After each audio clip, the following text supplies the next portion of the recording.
Qual é a sua ocasião conveniente? O nosso texto de hoje fala de uma das formas que Satanás tentou Jesus. Mas Lucas, capítulo 4, versículo 13, diz que Satanás deixou Jesus até encontrar outra ocasião conveniente para tentá-lo. Com isso em mente, nós vamos responder 3 perguntas. Primeiro, o que estava por trás de cada tentação que Jesus passou? Segundo, será que Satanás achou outra ocasião conveniente para voltar e tentar Jesus? E terceiro, será que Satanás usa as mesmas tentações hoje? Então vamos ver cada uma dessas tentações no livro de Mateus e vamos responder as 3 perguntas. Vamos começar em Mateus capítulo 4.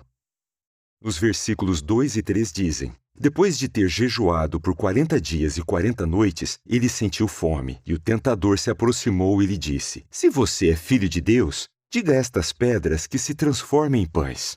Então, primeira pergunta: o que estava por trás dessa tentação? Bem, é claro que Satanás sabia muito bem que Jesus era filho de Jeová, mas ele queria que Jesus ficasse em dúvida se ele realmente era o filho de Deus. Ele disse: Então, se você é filho de Deus, por que você está passando fome? Será que Jeová realmente vai cuidar de você? Satanás queria que Jesus começasse a duvidar se Jeová ia cuidar dele, que Jesus usasse seu poder de modo egoísta. Mas Jesus percebeu a armadilha de Satanás e não foi enganado. Segunda pergunta: será que Satanás usou a mesma tática com Jesus em outra ocasião? Será que quando Jesus foi preso, esta poderia ter sido outra ocasião conveniente? Jesus disse que poderia ter pedido para o seu pai 12 legiões de anjos para salvá-lo. Será que para Jesus isso foi uma tentação? Ou então, quando ele estava na estaca e os soldados e as outras pessoas que estavam ali começaram a zombar dele, dizendo: Se você realmente é o Filho de Deus, desça da estaca. E é interessante que eles usaram palavras parecidas com as de Satanás. Mas Jesus confiava que Jeová ia cuidar dele. E terceira pergunta: será que Satanás usa o mesmo tipo de tentação hoje? Bem, nós vivemos em tempos muito difíceis. E será que agora não é uma ocasião conveniente para Satanás? Nossa família, nossos amigos podem estar passando necessidade. E nós podemos nos perguntar se realmente Jeová vai cuidar deles. Será que talvez ficamos pensando que somos nós que vamos ter que resolver aquele problema? Ou usar de modo egoísta nossos privilégios para conseguir certas coisas? Mas vamos ver a segunda tentação, aqui em Mateus 4, 5 e 6.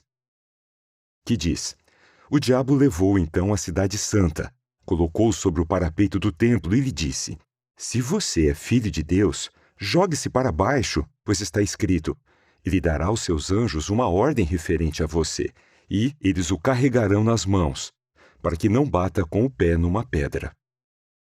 Então, o que estava por detrás disso?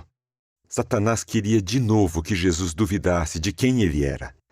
Se você realmente é o Filho de Deus, então prova. Vamos ver se Jeová realmente vai cuidar de você, se ele ama você, se ele vai te salvar. Pois é isso que o Salmo diz que ele vai fazer pelo Filho dele. Mas Jesus viu que aquilo era uma tentação e não foi enganado. Mas será que Satanás usou essa tática em outra ocasião? Bem, talvez uma outra ocasião foi quando os fariseus começaram a discutir com ele, conforme Marcos capítulo 8, versículo 11 diz, e começaram a pedir um sinal do céu para colocar Jesus à prova. Mesmo Jesus tendo acabado de curar um homem surdo e tendo feito um milagre que alimentou mais de 4.000 pessoas, aquilo ainda não era o suficiente para eles. Eles queriam ver um espetáculo, como ele se jogar do templo ou algo assim. É como se eles estivessem dizendo: prove que você é o Filho de Deus. E vamos ver se ele te ama mesmo. Será que algo parecido poderia acontecer com a gente? Pode ser que alguns irmãos e irmãs não consigam aceitar que Jeová ama eles por causa de alguma coisa que aconteceu na vida deles. E quando se sentem isolados e deprimidos, essa pode ser uma ocasião conveniente para Satanás atacar. Será que Jeová realmente me ama? Será que eu sou importante para ele? Será que eu sirvo para alguma coisa?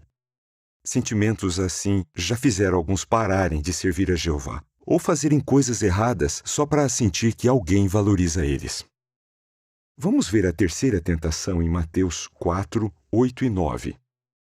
A seguir, o diabo levou-o a uma montanha extraordinariamente alta e lhe mostrou todos os reinos do mundo e a glória deles. E lhe disse: Eu lhe darei tudo isto se você se prostrar e me fizer um ato de adoração.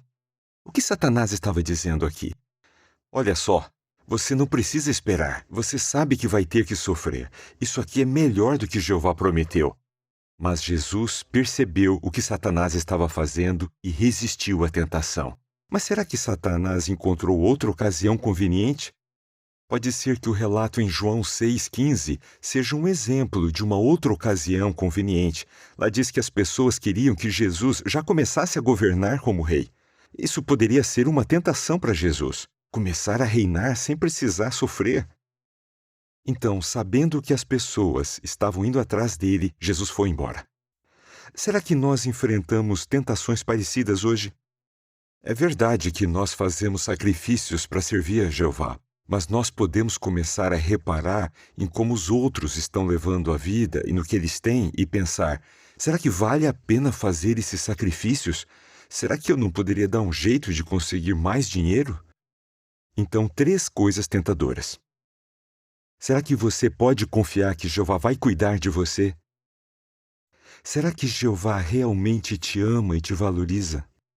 E por que esperar, se você pode ter agora? Então a pergunta é: qual é a sua ocasião conveniente? Qual é a minha ocasião conveniente? Satanás vai procurar ocasiões convenientes para nos tentar. Já sabemos disso. O texto de 1 Pedro 5,8 diz que Satanás é como um leão que ruge, procurando a quem devorar. Se ele procurou ocasiões convenientes para tentar Jesus, com certeza ele vai fazer o mesmo com a gente. O que precisamos fazer? Precisamos resistir a essas tentações. Mas como fazemos isso? Fazendo o que Jesus fez. Jesus fez 2 coisas. Primeiro, quando Jesus estava sendo tentado, ele percebeu isso na hora.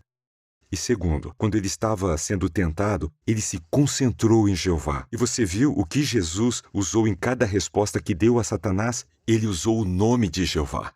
Usar o nome de Jeová pode nos proteger contra os ataques de Satanás.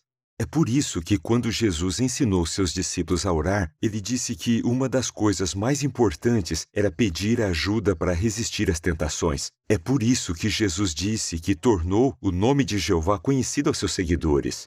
E o texto de Provérbios 18:10 diz que o nome de Jeová é uma torre forte, onde nós podemos encontrar proteção.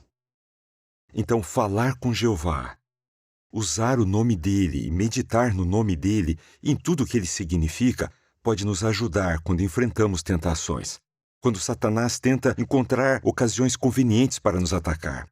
Se fizermos isso, qual vai ser o resultado? Vamos ver a promessa aqui na Bíblia, no Salmo 44, 5. Salmo 44, 5. Pelo teu poder, poremos em fuga os nossos adversários. Em teu nome, pisotearemos os que se levantam contra nós. Satanás vai tentar encontrar ocasiões convenientes para tentar cada um de nós. Então, quando isso acontecer, queremos ficar atentos e logo perceber que é uma tentação. E sempre confiar em Jeová e buscar ajuda no nome dele. Se fizermos isso, poderemos ter a mesma confiança que o salmista, como acabamos de ler aqui agora, que com o poder do nome de Jeová, vamos conseguir vencer os nossos inimigos e os que estão contra nós.